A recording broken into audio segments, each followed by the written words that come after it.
Hi all. Layla Laura, intuitive advisor and love karma expert, for those of you who don't know me. And I want to talk today about the death of our relationships, right? So, when do relationships die, and or when do they stop? Um, when do they stop growing, right? So, let's say, and this could be romantic, non romantic, whatever.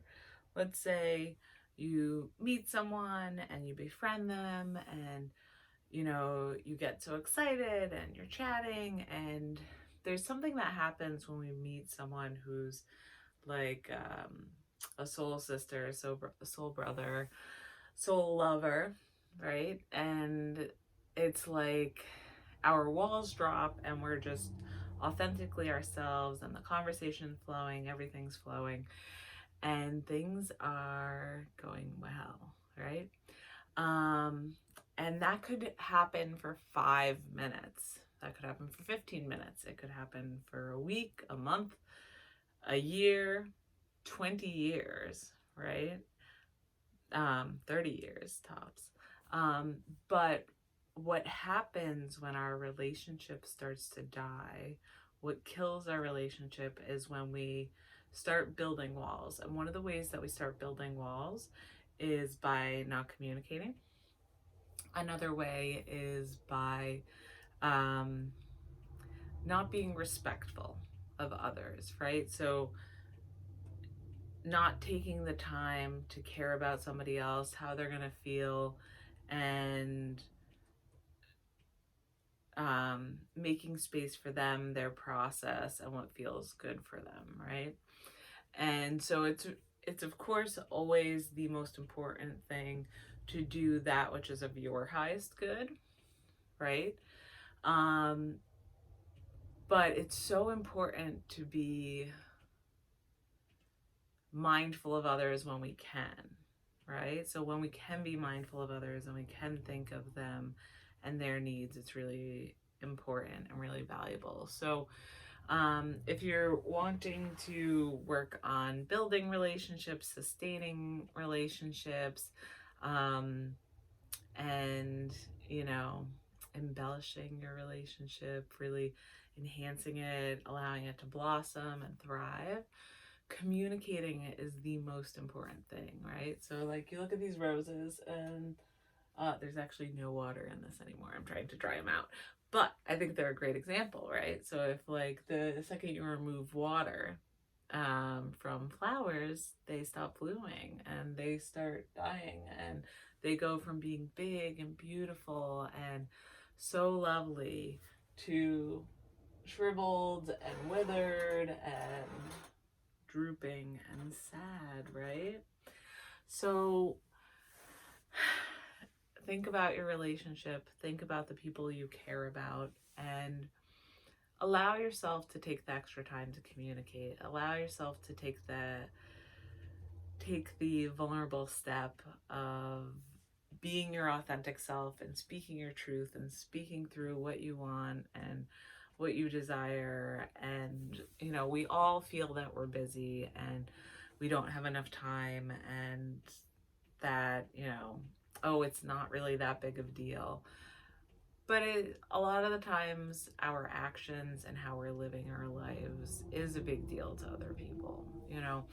Those of you who've known me for a while know that, I just had a baby, and he's beautiful and he's amazing, and again, it's this next level of communication for my husband and I, right? So it's that, okay, so you work, 40 hours a week, 45 if you include lunch breaks, plus then commute, right? So gone 55 hours a week, right?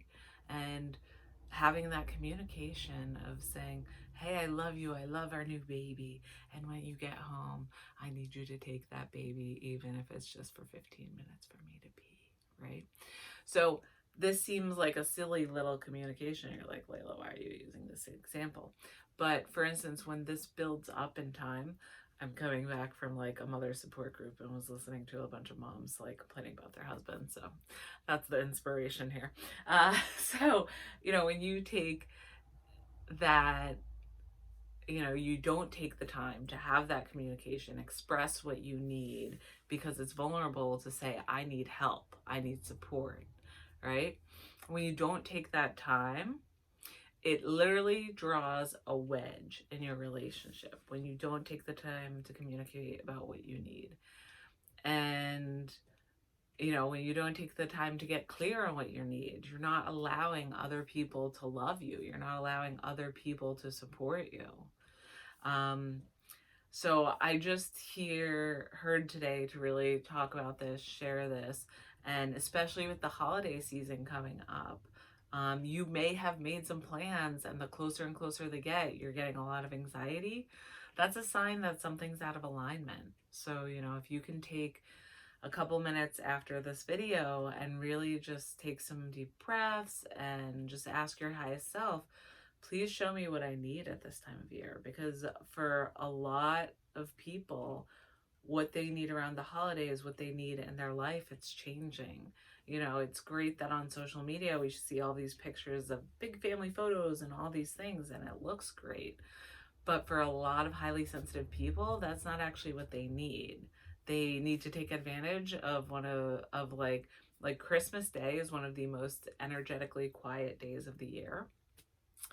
And like a lot of highly sensitive people need to take that day and just like suck up that quiet energy and allow themselves to rejuvenate. And it doesn't mean that, like, for instance, if you're married, that you're not with your significant other, your partner, or if you're in a partnership, that you don't share that with them.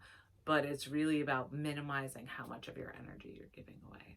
So I hope you all enjoyed that. I hope you are all allowing your relationships to bloom, blossom in the most amazing way. And for example, like that's another example of communicating in a loving way and being honest and building a relationship.